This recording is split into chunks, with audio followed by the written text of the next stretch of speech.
প্রিয় শিক্ষার্থীরা, আজ এই ভিডিওতে আমরা আলোচনা করতে যাচ্ছি এইচএসসির আইসিটি সি প্রোগ্রামের একটি গুরুত্বপূর্ণ সমস্যা। সেটি হচ্ছে মৌলিক সংখ্যা নির্ণয়, মানে প্রাইম নাম্বার নির্ণয়। এই প্রাইম নাম্বার নির্ণয়ের ফ্লোচার্ট এবং সি প্রোগ্রাম একদম আমরা ধরে ধরে এটাকে এখন আলোচনা করব, যেন আমাদের পরীক্ষায় আর এটা নিয়ে আর কোনো কনফিউশন না থাকে।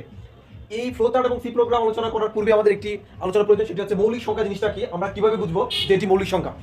আমরা ছোট ক্লাস থেকেই, মানে ছোট ক্লাস বলতে আমরা বুঝিয়েছি এরকম যে আমরা 3-4 থেকে আমরা জানি যে মৌলিক সংখ্যা আসলে কিরকম। মৌলিক সংখ্যা হচ্ছে এরকম যে এক এবং ওই সংখ্যা দিয়ে অবশ্যই আমরা মৌলিক সংখ্যাকে ভাগ করতে পারি। এছাড়া যদি আমরা অন্য কোনো অঙ্ক দ্বারা ভাগ করে ফেলতে পারি, তাহলেই সেটা আর মৌলিক থাকবে না, সেটি হচ্ছে যৌগিক। আমি কথা একটু ক্লিয়ার করে বলছি যে আমরা ধরে নিই যে 7 একটি সংখ্যা, এই সংখ্যাটি কি মৌলিক না যৌগিক সংখ্যা, আমরা এটাকে পরীক্ষা করবো। এখন কথা হচ্ছে এই 7কে আমরা অনায়াসে 1 দ্বারা ভাগ করতে পারি এবং এই 7কে ওই সংখ্যা দ্বারা ভাগ করতে পারি। ওই সংখ্যা বলতে আমি এখানে বুঝিয়েছি 7 কি, তাহলে 7কে আমি 1 দ্বারা ভাগ করতে পারবো এবং ওই সংখ্যা দ্বারা ভাগ করতে পারবো। তাহলে এখানে ভাগের কাজটা আমি করতে পারছি এখানে 2 বার। আর এই 2 বার ব্যতীত যদি আমরা 7কে আরো 1 বার ভাগ করে ফেলতে পারি, মানে 3 বার হয়ে যায়, তাহলে সে আর মৌলিক থাকবে না, তাহলে সে হয়ে যাবে যৌগিক। আমি এখানে এটাই বোঝাতে চেয়েছি যে দুইটি টার্ম বারবারই কাজ করবে মৌলিক সংখ্যার ক্ষেত্রে, কারণ যে কোনো সংখ্যাকে আমরা 1 দ্বারা ভাগ করতে পারি এবং ওই সংখ্যা দ্বারা ভাগ করতে পারি। তাহলে 2 বার যদি আমি ভাগের কাজটা সম্পূর্ণ করতে পারি, তাহলে সে বলতে পারি মৌলিক। এছাড়া যদি আরো অতিরিক্ত একবার আমি ভাগটা করে নিতে পারি, তাহলে মোট যদি 3 বার ভাগ করে ফেলতে পারি, তাহলে সে আর মৌলিক থাকবে না, তাহলে সে হয়ে যাবে যৌগিক। এই প্রসেসে মূলত আমরা এই কাজটা করবো, মানে এটাও একটি গাণিতিক সমস্যা। তাহলে এই দুইটি কথা আমরা মাথায় রাখবো যে এক এবং ওই সংখ্যা ভিন্ন অন্য কোনো সংখ্যা দ্বারা আর ভাগ যাবে না। যদি ভাগ না যায় তাহলেই সে মৌলিক, আর যদি ভাগ চলে যায় তাহলে চলে সেটা যৌগিক। এই কনসেপ্টটা কাজে লাগিয়ে এখন আমরা পুরো সমস্যাটাকে আমরা এখন সমাধান করবো। আমি কিন্তু উদাহরণ সুবিধাতে কিন্তু 7কে নিয়েছিলাম। তাহলে এই 7 যে আসলে আমরা মৌলিক না যৌগিক সেটা কিভাবে বুঝবো, আরেকটু ক্লিয়ার করার জন্য আমি উদাহরণটা নিচ্ছি। যে বলেছিলাম যে 7কে আমরা 1 দ্বারা ভাগ করতে পারি এবং ওই সংখ্যা দ্বারা ভাগ করতে পারি, তাহলে এই দুইটা কাজ যদি হয়, মানে 2 বার যদি ভাগ করতে পারি, তাহলে সে মৌলিকই থেকে যাবে। আর যদি এরকম হয় যে 1 থেকে 7 এর মধ্যে তো অনেকগুলো সংখ্যা, তাহলে আমরা জানি যে মৌলিক সংখ্যা শুরু হচ্ছে 2 থেকে, আর 7 হচ্ছে নিজেই মানে যে ওই সংখ্যা। তাহলে এর ভিতরে যে 2 এবং 7 এর ভিতরে আমি দেখতে পাচ্ছি যে একদম আরো 4টি আমাদের সংখ্যা রয়েছে। তাহলে এই 4টি সংখ্যাকে আমরা কি বলবো, এই 4টি সংখ্যা হচ্ছে আমাদের যে অতিরিক্ত সংখ্যা। এই 1 এবং ওই সংখ্যা ছাড়াও এই 4টি সংখ্যা হচ্ছে অতিরিক্ত সংখ্যা। যদি এই দুইটা ছাড়াও যদি আমরা এই মধ্যে যে সংখ্যাগুলো রয়েছে এই সংখ্যাগুলো দ্বারা যদি 7কে ভাগ করতে পারি নিঃশেষে, তাহলেই সে হয়ে যাবে একমাত্র যৌগিক। মানে এই 7কে আমি চেষ্টা করি 3 দ্বারা ভাগ করা, নিঃশেষে হচ্ছে না। আবার যদি চেষ্টা করি যে এটাকে আমরা 3 দ্বারা, এই 4 দ্বারা ভাগ করবো নিঃশেষে, আসলে 7কে কিন্তু 4 দ্বারা নিঃশেষে ভাগ করা যায় না।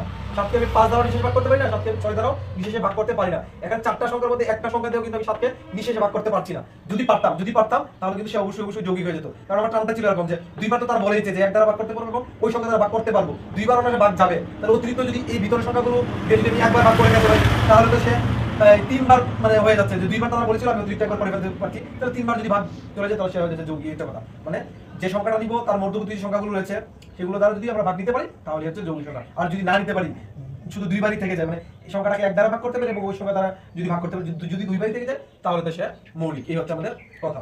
আর এই উদাহরণটা আমি বারবার এই কারণে বলছি, কারণ উদাহরণটা যদি আমরা ভালো করে না বুঝি, তাহলে কিন্তু আমাদের এই গাণিতিক যে কাজটা, মানে ফ্লো চার্টটাই বলো বা সি প্রোগ্রামটা বলো, আমরা তেমন বুঝবো না। আমি 7 কিনেছিলাম, তাহলে 7 সংখ্যাটাকে যদি নিলাম, এই 7কে আমি এখানে বলবো n, এখানে আমার 7 হচ্ছে n। আর মৌলিক সংখ্যা যেহেতু আমাদের 2 থেকে শুরু হয়েছে, তাহলে এখানে 1 এর ভূমিকা নেই। মৌলিক সংখ্যা শুরু হয়েছে আমাদের 2 থেকে, তাহলে 1 এর ভূমিকা নেই। তাহলে 2 থেকে আমাদের এখানে হচ্ছে 7 থেকে আমরা nই বলেছি। তাহলে 2 এবং 7 ব্যতীত মাঝে যে সংখ্যাগুলো সেটাকে আমরা বলবো এখানে i, কারণ এই দুইটা পরিচয় আমরা এখানে পাবো এবং এর বেশ কিছু কাজ রয়েছে এখানে। তাহলে এখানে 7 হচ্ছে আমাদের n, আর এই 7 এর মধ্যবর্তী সংখ্যাগুলো, মানে যেহেতু 2 থেকে সংখ্যা আমাদের শুরু হয়েছে মৌলিক সংখ্যা, তাহলে 2 থেকে এই 7, তাহলে 2 এবং 7 ছাড়া তাদের মাঝখানে অবস্থানরত সংখ্যাগুলোকে আমরা বলবো i, কারণ এখানে এগুলো আমাদের কাজ রয়েছে। যেহেতু আমরা ফ্লো চার্টটা করব, প্রথমে ফ্লো চার্টটা হচ্ছে আমাদের যে জ্যামিতিক যে চিত্রগুলো আছে, আমাদের যে জ্যামিতিক যে চিত্রগুলো আছে সেই জ্যামিতিক চিত্রগুলো সম্বন্ধে আমরা বর্ণনা করব একটা সমস্যা, সেটাকে আমরা বলবো ফ্লো চার্ট। আর এই ফ্লো চার্টের ক্ষেত্রে যে এখানে দেখতে পাচ্ছি অনেকগুলো চিত্র আমাদের মানে চিহ্ন রয়েছে, এই চিহ্নগুলোর নামগুলো আমি একটু বলে দিচ্ছি, তোমরা হয়তো বা ইতিমধ্যে জেনে গেছো কোনো ভাবে। আর যদি না জানো আমি বলে দিচ্ছি যে এই চিত্রগুলোর কোনটার কি নাম। এই যেটা ডিম্বকার চিত্র সেটাকে আমরা বলবো যে শুরু এবং শেষের চিত্র, মানে স্টার্ট এবং ইন্ডের ক্ষেত্রে এই ডিম্বকার চিহ্নটা আমরা ব্যবহার করি। আর এই যে রম্বসের মতন চিহ্নটি, সেটা আমরা ইনপুট এবং আউটপুটের জন্য ব্যবহার করে থাকি এই চিহ্নটা। আর এটা হচ্ছে আমাদের আয়তক্ষেত্র, এই আয়তক্ষেত্রের মধ্যে মূলত আমাদের প্রসেসের কাজটা করে থাকি এই চিহ্নের মধ্যে। আর এটাকে বলা হয় কানেক্টর, মানে সংযোগকারী চিহ্ন। আর এই চিহ্নটাকে বলা হয় ডিসিশন সিম্বল বা শর্তের এই চিহ্ন বলতে পারি আমরা। এখানে আমাদের যদি এই সমস্যার কোনো শর্ত থাকে তাহলে এটা আমরা এখানে ডিক্লেয়ার করি, তাহলে এটা হচ্ছে আমাদের ডিসিশন সিম্বল। এটাকে আমরা ডাম্বেল চিহ্ন বলতে পারি। তাহলে এটাও ডিসিশন সিম্বলই, হয়তো আমার আকার একটু বাঁকা হয়েছে, এটাও ডিসিশন সিম্বলই। আর এটাকে আমরা বলবো যে আয়তক্ষেত্র, মানে প্রসেসিং এর গড়, এটাও প্রসেসিং এর গড়। এটাও হচ্ছে আমাদের ডিসিশন সিম্বল, এটা হচ্ছে আমাদের আউটপুটের গড়। এই চিহ্নটি হচ্ছে আউটপুটের গড়। রম্বের সংখ্যা যেগুলো দেখা যাচ্ছে সেটা হচ্ছে আমাদের আউটপুটের গড়। আর সর্বশেষ যেটা, সেটা হচ্ছে আমাদের মানে শেষ, মানে ইনডটে যে ব্যবহার করি ডিম্বকার চিহ্নটি, সেটি মানে প্রথম এবং শেষ। শুরু এবং শেষের জন্য যেটা পাবো সেটাকে বলে ডিম প্রকার চিহ্ন। এই ছিল মূলত আমার চিহ্নের পরিচয়। এখন এই চিহ্নগুলোই এখানে কেন ব্যবহৃত হলো সেই ব্যাখ্যাটা এখন আমরা করবো। আমাদের অঙ্কের খাতিরে বা সমস্যার খাতিরে বিভিন্ন চিহ্ন বিভিন্ন সময় আসবে, আর এই চিহ্নগুলো এখানে কেন আসলো এটা আমরা যখন আমরা এই সমস্যাটাকে ব্যাখ্যা করবো তখন তার প্রয়োজনীয়তা আমরা লক্ষ্য করতে পারবো। একটা ফ্লোচার্ট শুরু করতে গেলে প্রথমে আমাদের লিখতে হবে স্টার্ট, যার জন্য লিখছি স্টার্ট। তারপরে ইনপুট, আমরা যে মৌলিক সংখ্যা নির্ণয় করবো আমাদের তো অবশ্যই ইউজার একটা এই সংখ্যা ডিফাইন করে দেবে যে এই সংখ্যাগুলো বা এত থেকে এত, যে আমি 1 থেকে 100 পর্যন্ত সংখ্যাগুলোর মধ্যে যে মৌলিক সংখ্যা তা বের করবো, বা 1 থেকে 30 পর্যন্ত যে সংখ্যাগুলো এর মধ্যে কোনগুলো মৌলিক সংখ্যা তা নির্ণয় করবো। তাহলে এইগুলাকে আমরা n বলবো, যার জন্য আমাদের ইনপুট হিসাবে লিখতে হবে n। তারপরে হচ্ছে এই প্রসেসিং এর ঘর দিব। এই প্রসেসিং এর ঘরের মধ্যে আমাদের যে ইনিশিয়ালাইজেশন মানে প্রাথমিক পর্যায়ে যে আমাদের কাজগুলো করব, কার সহযোগিতা করব সেটা ক্লিয়ার করে দিতে হবে। ইনিশিয়ালাইজেশন বলতে আমি বুঝিয়েছি এখানে যে এই যে আমি বলেছিলাম যে আমার একটা উদাহরণের মধ্যে আমি বলেছিলাম 7 একটা এক সংখ্যা, এই 7 কি মৌলিক না যৌগিক তা আমি নির্ণয় করব। তাহলে এই 7 কে কিন্তু আমরা ভাগ করেছিলাম, 7 কে কিন্তু আমরা 1 এবং ওই সংখ্যা দ্বারা ভাগ করেছিলাম। আমরা বলেছিলাম যে 7 কে 1 দ্বারা ভাগ করতে পারবো এবং ওই সংখ্যা দ্বারা ভাগ করতে পারবো। তাহলে এই যে ভাগের প্রক্রিয়াটা যে চালাবে এই জন্য আমরা মূলত এনেছি আইডি, এটাকে মূলত আমরা ইনিশিয়ালাইজেশন বলছি। মানে এই আই দ্বারা মূলত আমাদের ভাগের যে কাজটা সেটা সম্পূর্ণ করবো। তাহলে 7 কে তো অনায়াসে বলছি 2 বার ভাগ যাবে, 7 কে আমরা 2 বার ভাগ অনায়াসে যাবে।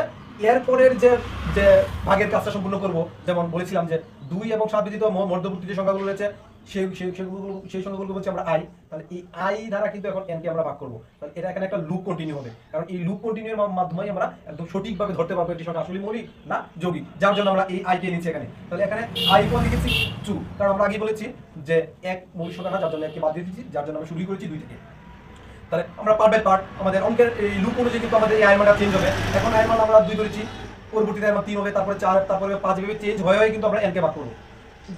তাহলে কিন্তু একমাত্র আমরা সঠিক যে সংখ্যাটা তাকে ডিফাইন করতে পারবো সেটা মৌলিক না যৌগিক। আর এখানে একটা কাজ করেছি, এখানে লিখেছি যে কাউন্টার ইকুয়াল 0। এখানে কাউন্টার ইকুয়াল 0 লিখার কারণ হচ্ছে এরকম যে আমরা প্রথম থেকে কিন্তু জানতে পারছি বা মৌলিক সংখ্যার যে বৈশিষ্ট্য বা তার যে শর্ত সেই অনুযায়ী বুঝতে পারছি যে মৌলিক সংখ্যাকে 2 বার ভাগ করা যায়, 1 দ্বারা এবং ওই সংখ্যা দ্বারা। তাহলে এই 2 বার ব্যতীত যদি আরো একবার ভাগ চলে যায়, মানে 3 বার যদি টোটাল ভাগ করে ফেলতে পারি, তাহলে তো সে আর মৌলিক রইল না, সে হয়ে যাচ্ছে আমাদের যৌগিক। তাহলে সে হয়ে যাবে কি আমাদের যৌগিক। এই কাজটার জন্য আমরা একটা কাউন্টার এখানে সিলেক্ট করে দিলাম যে কাউন্টার ইকুয়াল 0, মানে এই 0 দ্বারা বুঝিয়েছি যে এই 2 বার ব্যতীত যদি আরো একবার ভাগ চলে যায় তাহলে এই কাউন্টারের মান 0 আর থাকবে না, এই কাউন্টারের মান হয়ে যাবে 1। এর জন্য আমরা এই প্রসেসিং এর ধরে দুইটা কাজ করেছি, একটা হচ্ছে আই মানটা ডিফাইন করে দিয়েছি যে আই মান হচ্ছে 2 থেকে চলবে, আর একটা হচ্ছে কাউন্টার ইকুয়াল 0, এটা আমরা এখানে সেট করে দিয়েছি। আর এই লাস্ট পর্যন্ত যদি আমাদের কাউন্টারের মান 0ই থাকে, মানে এই যে তাদের মধ্যবর্তী সংখ্যাগুলো এগুলো দিয়ে যদি n কে নিঃশেষে ভাগ না করতে পারি তাহলে কিন্তু 0ই থাকবে, আর 0 থাকলে আমরা বুঝবো যে আসলে যে আমরা অঙ্কটা নিয়েছি বা সংখ্যাটা নিয়েছি সেটি মৌলিক। আচ্ছা, এই ছিল আমাদের এই ঘরের ব্যাখ্যা। এখন কথা হচ্ছে কানেক্টর দিব। ঠিক, কানেক্টর দেওয়ার পরে আমাদের এই ডিসিশন সিম্বলের কাজটা করতে হবে, যেখানে আমাদের শর্ত থাকবে। আমাদের সমস্যাটা শর্তটা হচ্ছে এরকম, এখানে দেখতে পাচ্ছ যে বলেছি যে i লেস দেন n, মানে এখানে n হবে বড়, i হবে ছোট, এই কথাটা বলেছি। এই কথাটার ব্যাখ্যা আমরা এখান থেকে পাবো। আমি কিন্তু উদাহরণস্বরূপ সংখ্যাটা নিয়েছিলাম 7, আর এখানে কিন্তু বলেছিলাম মৌলিক সংখ্যা যেহেতু 2 থেকে শুরু হচ্ছে, তাহলে আমরা এখানে ডিফাইন করলাম 2 কে, আর 7 হচ্ছে আমাদের n, আর এই জন্য লিখলাম 7। 2 এবং 7 দ্বারা যে মধ্যবর্তী সংখ্যাগুলো, এই মধ্যবর্তী সংখ্যাগুলো দ্বারা তো আমাদের দেখতে হবে 7 কে ভাগ যায় না যায় না, যার জন্য কিন্তু আমাদের এই i এর মানে প্রবেশ, এই জন্য i এসেছে। এখানে স্পষ্ট বুঝতে পারছি যে 7 হচ্ছে আমাদের n, আর i হচ্ছে এখানে 3 থেকে 6 পর্যন্ত, 7n, আর এখানে i 3 থেকে 6 পর্যন্ত। তাহলে দেখতে পাচ্ছি 7 এর থেকে তো আমাদের i মানগুলো ছোটই, 7 হচ্ছে n, তাহলে আর এখানে i এর মান সর্বোচ্চ 6 পর্যন্ত। তাহলে স্পষ্ট বোঝা যাচ্ছে যে আমাদের এই 7 থেকে i ছোট, এর জন্য এই সম্পর্কটা আমরা বলে দিয়েছি যে i লেস দেন n, মানে এখানে n হচ্ছে বড় আর i হচ্ছে ছোট। আচ্ছা, এখন কথা হচ্ছে যদি আমাদের এই জায়গাটা আমাদের যতক্ষণ পর্যন্ত সত্য হবে, মানে এখন যদি আমাদের এরকম বলতো যে 1 থেকে 100 পর্যন্ত যে সংখ্যাগুলো তা নির্ণয়ের আমাদের সি প্রোগ্রাম করো, তাহলে কিন্তু বা এই ফ্লো চার্ট করো, তাহলে আমাদের কিন্তু লাস্ট লিমিটেশন কিন্তু 100 পর্যন্তই থাকবে না, আমাদের লাস্ট লিমিটেশন কিন্তু এখানে 100 পর্যন্তই থাকবে। যদি এরকম হয় যে ইউজার যদি n এর মান 101 দিয়ে দেয়, তাহলে কিন্তু এখানে যখন এসে চেকটা করবো আমরা যে ঠিক আছে কিনা, যে এই মানটা বা i এর মানটা যদি এখানে 101 হয়ে যায়, তাহলে কিন্তু আমরা এখানে দেখবো যে আমরা এখানে কিন্তু ইনপুট n এর জায়গায় কিন্তু আমরা লাস্ট 100 পর্যন্ত দিয়ে দিচ্ছি, আর এখানে যদি i এর মান ইনক্রিমেন্ট হতে হতে 101 হয়ে যায়, তাহলে আমাদের কি হবে, তাহলে আমরা যখন চেকটা করবো যে দেখবো যে এখানে i এর মান হয়ে যাচ্ছে 101, আর এখানে লাস্ট আমাদের n এর মান হচ্ছে 100, তাহলে এই সম্পর্কটা ঠিক আছে কিনা। এখানে যদি হয় 100 আর এখানে হয়ে যায় যদি 101, তাহলে তো এখানে i এর মান বড় হয়ে যাচ্ছে, এই শর্তটা তো তখন আর মানছে না, তখন কিন্তু আমরা এই জায়গাতে একটা ডিসিশন পাবো, সেটা হচ্ছে নো। আর নো হয়ে গেলে কিন্তু আমাদের লুপটা এই দিক দিয়ে এখানে চলে যাবে, মানে এখানে প্রাইম নাম্বার না নট প্রাইম নাম্বার সেইখানে আমাদের চলে যাবে, মানে এই পুরো প্রক্রিয়াটা আর আমাদের কন্টিনিউ হবে না। আর এই পুরো প্রক্রিয়াটা বলতে বলছে আমাদের অরিজিনালি যে এই মৌলিক সংখ্যা নির্ণয়ের যে কাজটা এটা এখানে হবে, সেটা হচ্ছে এরকম যে যদি এই শর্তটা আমাদের মানা হয় যে n থেকে যদি i ছোট থাকে, কারণ n তো আমাদের এখানে ডিফাইন করাই থাকবে যে 100 পর্যন্ত, আর n এর মানটা থেকে যদি i ছোট থাকে তাহলে কিন্তু আমাদের পুরো প্রক্রিয়াটা করতে পারবো। তাহলে এই কাজটা আমরা কন্টিনিউ করব।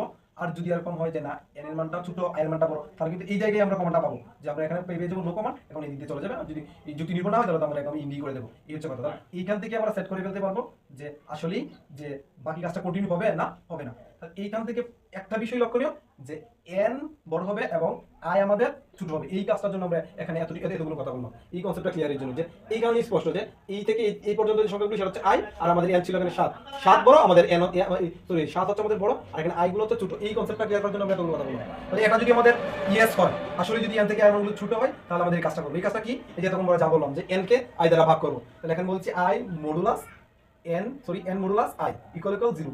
এখানে এই মডুলাস চিহ্নটা এখানে ভাগ শেষ শর্তে ব্যবহৃত হয়েছে। এখানে এই মডুলাস চিহ্নটা ভাগ শেষ শর্তে ব্যবহৃত হয়েছে। এখানে যদি নিঃশেষী বিভাজ্য হয়, n কে যদি আমরা i দ্বারা ভাগ করি এবং নিঃশেষী বিভাজ্য হয়, তাহলে আমাদের কি হবে? তাহলে আমাদের যদি নিঃশেষী বিভাজ্য হয়ে যায় তাহলে আমরা এই যৌগিক সংখ্যা বলতে পারবো। কারণ কিছু আগে বলছিলাম যে একটা সংখ্যাকে দুইবার ভাগ করতে পারি, আর অতিরিক্ত যদি এই সংখ্যাগুলোর ভিতরে যদি আরেকবার ভাগ করে ফেলতে পারি তাহলে কিন্তু হয়ে যেতে তিনবার, আর তিনবার হয়ে গেলে সেটা হয়ে যাবে যৌগিক, মানে নট প্রাইম আর কি, যৌগিক সংখ্যা হয়ে যাবে। তাহলে n কে যদি আমরা i দ্বারা নিঃশেষ বিভাজ্য করতে পারি তাহলে আমরা ইয়েস, মানে যদি করতে পারি আমরা ইয়েস কমন পাবো, আর ইয়েস কমন পাওয়ার পরে আমরা কাউন্টার প্লাস প্লাস করে দেবো। আর এই কাউন্টার প্লাস প্লাস মানে যে আমি যাকে বলছিলাম যে কাউন্টার 0, এই 0 বলতে বুঝিয়েছি যে দুইবার যে ভাগ যাবে এটা, আর অতিরিক্ত যদি একবার ভাগ চলে যায় তাহলে আর এই কাউন্টার 0 থাকবে না, কাউন্টার প্লাস প্লাস হয়ে যাবে। প্লাস প্লাস মানে এক বৃদ্ধি পাবে। তাহলে কাউন্টার প্লাস প্লাস হয়ে যদি এক বৃদ্ধি পেয়ে যায় তাহলে তার 2 এর গুণটি পেরিয়ে সে 3 হয়ে গেছে, তিনবার নিঃশেষ বিভাজ্য হয়ে গেল, তাহলে সে যৌগিক সংখ্যা। তাহলে এই প্রক্রিয়াটা মূলত এই জায়গায় জানা যাচ্ছে যে যৌগিক হয়ে যাবে সংখ্যাটা, মানে নট প্রাইম হবে যদি সে নিঃশেষ বিভাজ্য হয়। আর একটা কথা হচ্ছে এই দিক দিয়ে, কারণ প্রত্যেকটা ডিসিশন সিম্বলের দুইটা আমাদের পার্ট থাকে, একটা হচ্ছে ইয়েস একটা হচ্ছে নো।